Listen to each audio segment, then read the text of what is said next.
सुप्रभातम विद्यार्थियों।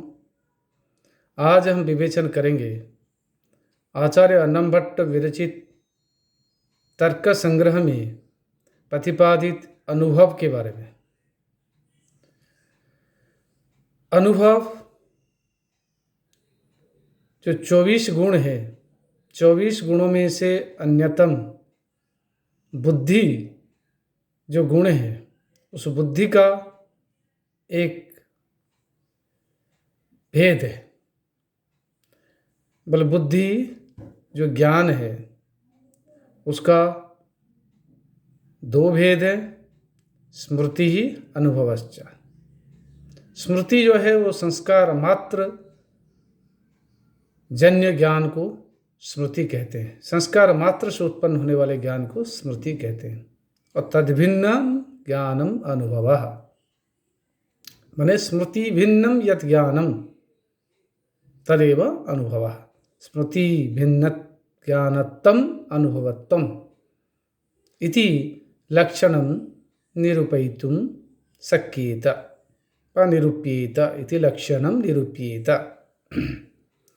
तद्भिन्नं ज्ञानम अनुभवः, तद्भिन्नं ज्ञानम अनुभवः मीन अर्थात स्मृति भिन्नम यत् ज्ञानम, माने संस्कार मात्र जन्य ज्ञानम भिन्नम यत् ज्ञानम तदेव अनुभवः, वो ज्ञान है। स्मृति भिन्न ज्ञान को अनुभव कहते हैं। और सएव अनुभव, और वही अनुभव द्विविधा, वो अनुभव दो प्रकार का होता है। पहले बुद्धि के दो भेद है, स्मृति और अनुभव। अनुभव का दो भेद है, यथार्थः अयथार्थश्च। यथार्थ यथार्थत्वेन अनुभवः द्विविधः। यथार्थ एवं अयथार्थ के रूप में अनुभव दो प्रकार का होता है। सो अनुभवः, वही यह अनुभव, तदस्य किं तावत् लक्षणम् उक्तमेव। स्मृति भिन्नम यद् ज्ञानम सैव अनुभव, स्मृति भिन्न ज्ञानत्वम् अनुभवत्वम्। परंतु सः यः अनुभवः स यथार्थ यथार्थश्च, तत्र यथार्थः य अनुभवः तस्य किं तावत् लक्षणं किं च तस्य उदाहरणम् इति प्रतिपादयितुं तत्र आचार्य अन्नम भट्टेन यत् प्रतिपादयितं तदेव इदं वर्तते। स यथार्थ अनुभवस्य लक्षणं निरूपयता आचार्य अन्नम भट्टेन एवं वाइत्थम उक्तम। यथार्थ अनुभव के लक्षण को निरूपण करते हुए आचार्य अन्नम भट्ट ने इस प्रकार कहा है। क्या कहा है? न तद्वती तत्प्रकारकः अनुभवः यथार्थः। तद्वती जो वस्तु जिसमें है उसमें उसी प्रकार का अनुभव होना, उसी प्रकार का ज्ञान होना, उसको यथार्थ अनुभव कहते हैं। जो जैसा है हुबहू उसी प्रकार का ज्ञान हो जाए उसको यथार्थ अनुभव कहते हैं। उदाहरण के रूप में आचार्य अन्नम भट्ट ने कहा है, यथा रजते इदं रजतम। जैसे रजत में ये रजत है ऐसा अनुभव होना। रजते रजतस्व अनुभव, रजत में रजतत्व का वाला चांदी में चांदित्व का अनुभव होना, वो उसी को यथार्थ अनुभव कहते हैं। जब हो जाता तब व्यक्ति कहता इदम रजतम, रजत को देखकर, चांदी को देखकर कहता है यही चांदी है। सा एव प्रमा इति उच्यते, और उसी को प्रमा कहते हैं। नहीं, स एव प्रमा इति उच्यते, स एव यथार्थ अनुभव प्रमा इति उच्यते। वही यथार्थ अनुभव प्रमा कहलाता है। भाई जो यथार्थ ज्ञान है इसी को प्रमा कहते हैं।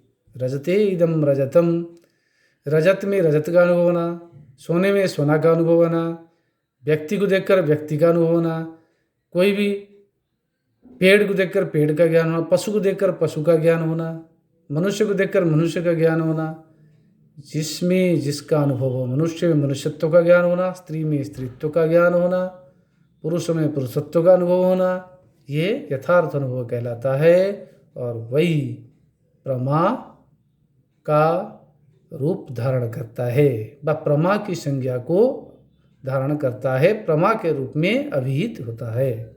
तद्वती तत्प्रकारकम ज्ञानम व तद्वती तत्प्रकारक अनुभव यथार्थ अनुभव।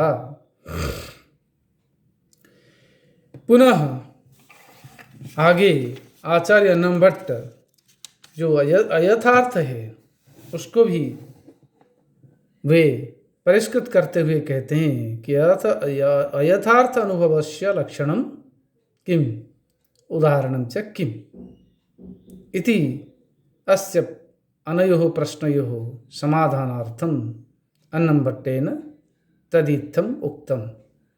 तो अयथार्थ अनुभव का लक्षण किया है, उदाहरण किया है, इसका समाधान के लिए अन्नमभट्ट ने कहा है तद अभाववती तत्प्रकारकः अनुभव अयथार्थः। तद अभाववती, उस पदार्थ का अभावत्व जिसमें है, जिस पदार्थ का पदार्थत्व का अभाव है जिसमें, उसमें तत्प्रकार का अनुभव, उस प्रकार का अनुभव होना, जबकि वो चीज़ है ही नहीं, उस चीज़ का उसी प्रकार अनुभव हो जाना, वो यथार्थ यथार्थ नहीं है, अयथार्थ विपरीत है यथार्थ का। यथार्थ का जो जैसा है वैसा अनुभव होना, अयथार्थ है जो है ही नहीं फिर भी उसका अनुभव हो जाना अयथार्थ है। यथा उदाहरणम सुक्तौ इदम रजतम। सुक्ति यानी सीप, सीप में रजतत्व का अनुभव होना, ज्ञान होना, ये क्या है? अयथार्थ। सुक्ति में सुक्तित्व है, सीप में सीपी सीपत्व रहेगा, सीप में सीप है, चांदी कहाँ से होगा? चांदी में चांदी होगा, रजत में रजतत्व का अनुभव होगा।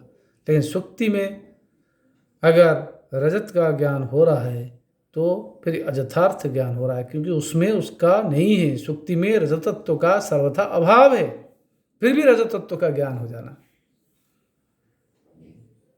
जैसे एक रात्रि को हम रस्सी को देखें, रस्सी हिल रहा हो हवा से, और हमें सर्प का ज्ञान हो जाए, अयथार्थ हो जाएगा। इसी को भ्रम भी कहते हैं, क्योंकि यथार्थ नहीं है। रस्सी में रसित्व है, सर्पत्व का अभाव है, फिर भी सर्प का अनुभव होना अयथार्थ ही है। साएव अप्रमा इति उच्यते, इसीलिए इसको अप्रमा कहते हैं। प्रमा का अभाव अप्रमा, अयथार्थ है, वो प्रामाणिक नहीं है, अप्रामाणिक है, इसी को अप्रमा भी कहते हैं। तो यथार्थ जहाँ प्रमा वाच्य है, अयथार्थ वही अप्रमा वाच्य है। पर यथार्थ को जहाँ प्रमा कहेंगे, अयथार्थ अनुभव को हम अप्रमा कहेंगे। यथार्थ अनुभव के भेद कितने होते हैं? यथार्थ अनुभव से कति भेदा तन्निरूपयितु कामेन आचार्येण अन्नमभट्टेन इत्थं प्रतिपादयितं। यथार्थानुभवः चतुर्विधा। यथार्थ अनुभव 4 प्रकार का होता है: प्रत्यक्ष, अनुमिति, उपमिति, शाब्द भेदात्। यथार्थ अनुभव 4 प्रकार का होता है: प्रत्यक्ष यथार्थ अनुभव, अनुमिति यथार्थ अनुभव, उपमिति यथार्थ अनुभव और शाब्द नामक यथार्थ अनुभव। इसीलिए वह करे प्रत्यक्ष, अनुमिति, उपमिति, शाब्द भेदात् यथार्थ अनुभव चतुर्विधा। यथार्थ अनुभव 4 प्रकार का होता है। कौन कौन? प्रत्यक्ष, अनुमिति, उपमिति, शाब्द भेदा। प्रत्यक्ष, अनुमिति और उपमिति शाब्द भेद से यथार्थ अनुभव 4 प्रकार का है। और क्योंकि यथार्थ का ये विपरीत है, तो यथार्थ अनुभव जो है वो प्रत्यक्ष अनुभव भी कहलाता है, प्रत्यक्ष यथार्थ अनुभव, और अनुमिति नामक यथार्थ अनुभव, और उपमिति नामक यथार्थ अनुभव, और शाब्द नामक यथार्थ अनुभव। और इसको 4 प्रमा भी कह सकते हैं: प्रत्यक्ष प्रमा, अनुमिति प्रमा, उपमिति प्रमा, शाब्द प्रमा। ये जो चार प्रकार की प्रमा है या चार प्रकार के यथार्थ अनुभव है, इनके करण यानी साधन भी चार प्रकार के होते हैं। प्रमा करणम प्रमाणम इति न्याय से इसके चार प्रमाण भी होते हैं। चार प्रमाण में चार साधन। पर जिन प्रमाणों से इन प्रमाओं का साध्यत्व की प्रमाओं के साध्यत्व की सिद्धि की जाती है। वह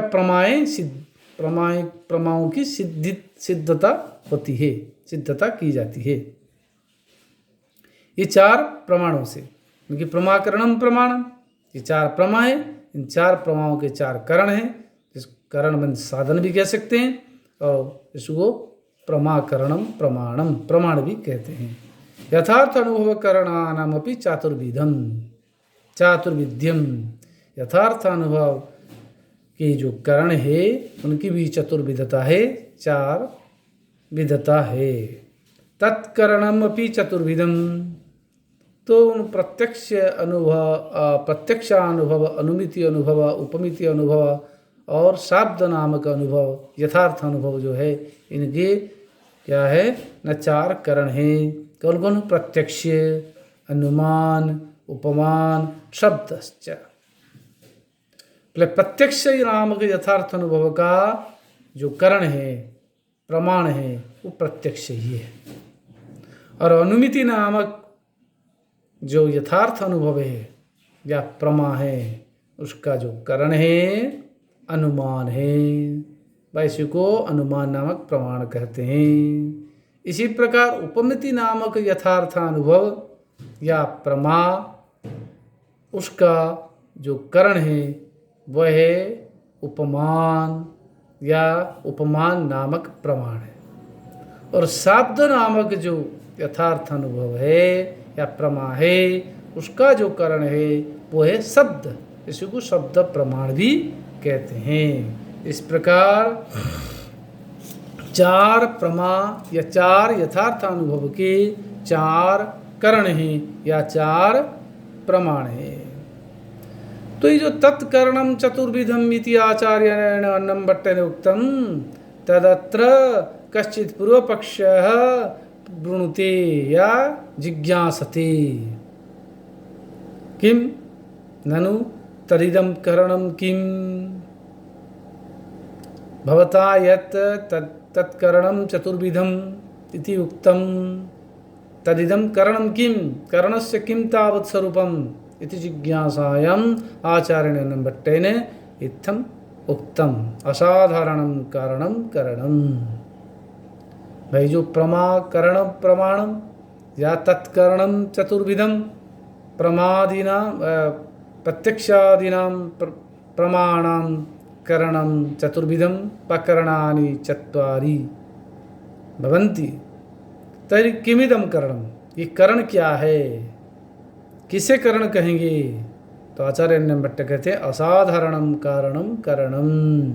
किसी भी कार्य के प्रति कारण तो अनेक होते हैं, सारे कारण उसके असाधारण नहीं होते। असाधारण एक होता है और बाकी साधारण होते हैं।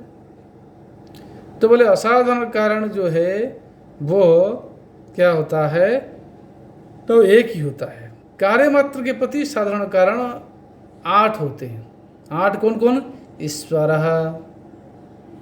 तदीयम ज्ञानम, ईश्वर उनका ज्ञान, दूसरा हो गया ईश्वर हुआ एक ज्ञान, एक कारण, और उनका ज्ञान ये हो गया दूसरा कारण, और इच्छा तीसरा कारण, कृति यानी प्रयत्न या चेष्टा चौथा कारण, प्रागभाव पांचवा कारण। प्रागभाव मतलब पदार्थ की उत्पत्ति के पहले उसका उसमें अभाव होना।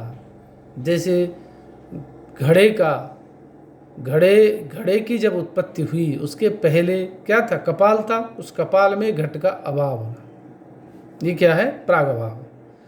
और छठा है काल, सातवां है काल माने समय, सातवां हुआ दिशा दिक, और आठवां है अदृष्ट। अदृष्ट यानी पदार्थ के प्रति जो धर्म और अधर्म जो है अदृष्ट है, धर्म क्या अधर्म क्या है। इसी प्रकार ये सारे के सारे साधारण कारण हैं। लेकिन साधारण कारणों में से एक कोई कारण जो होगा वो असाधारण कारण कहलाएगा। तो कह रहे हैं असाधारण कारणम यत् वर्तते तदेव कारणम भवति। साधारणानि कारणानि कारणत्वं नैव अधिगच्छन्ति। साधारण जो कारण है वो कारण नहीं कहलाएंगे, कारण केवल असाधारण कारण कहलाएगा। तो असाधारण कारणम कारणम तद्भवद्भिः प्रतिपादितं तदिदं कारणम किं पुनः। फिर ये कारण क्या है? किं तावत् कारणस्य स्वरूपं लक्षणं वा इति जिज्ञासायाम् आचार्येण भट्टेन उक्तं कार्यनियत अपूर्ववृत्तिः कारणम्। बोले कारण क्या है, कारण किससे कहेंगे, कार्य का लक्षण क्या है, कारण को कैसे पहचानेंगे? पर कार्य के प्रति जो नियत है उसके बिना वो कार्य नहीं हो सकता, और पूर्ववृत्ति उसके जस्ट पहले उसकी सत्ता हो, वह कारण है। उनके कारण से तो कार्य की उत्पत्ति होगा ना। कार्य की उत्पत्ति कार्य से ही होगी, कार्य की उत्पत्ति कारण से ही होगी। जैसे तिल से तेल कार्य है, तिल से ही तेल निकलेगा। अगर तिल नहीं होगा तो तेल कहाँ से आए? प्रत्येक जैसे बीज से कोई अंकुरित होता है, तो वो अंकुरित हो जिस चीज का अंकुरण होता है वो चीज, वो तत्व उस बीज में पहले उपस्थित रहता है, तब जाकर उस कारण से उस कार्य की उत्पत्ति होती है। इसलिए कार्य के पहले नियत है और उसमें पूर्वभावी है। कारण हमेशा पूर्वभावी होता, बाद में नहीं होता।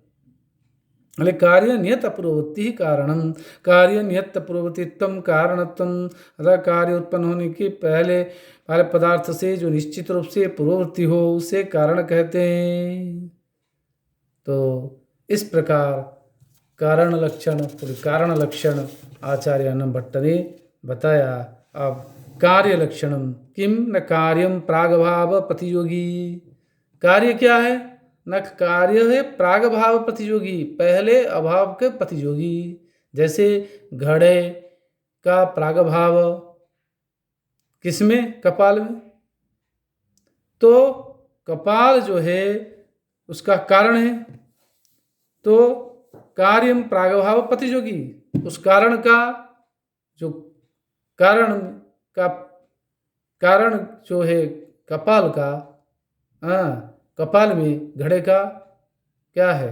प्रागभाव है, और उसका प्रतियोगी भी है। इसे प्रागभाव प्रतियोगी कैसे? अर्थात प्रागभाव प्रतियोगी कार्य कहते हैं कार्य की उत्पत्ति के पहले होने वाले प्रागभाव है। जैसे इस कपाल में घट के अवयव में घड़ा का अभाव है, फिर घट की उत्पत्ति पहले होने वाला अभाव प्रागभाव है, और उसकी प्रतियोगी हुआ क्योंकि वो उसका विपरीत है। आप घड़ा बनने के बाद और प्रतियोगी हो गया ना, क्योंकि प्रागभाव रहा ही नहीं, अब उसका अभाव नहीं रहा, अब भाव हो गया, इसलिए प्रागभाव प्रतियोगी कार्यम। तो इस प्रकार कारण कार्य भाव बताने के पश्चात अब कारण के भेद आचार्य अन्नम भट्ट निरूपित करेंगे, जो हम फिर अग्रिम कक्षा में इसका हम विवेचन करेंगे। आज यहीं विराम लेते हैं। धन्यवाद।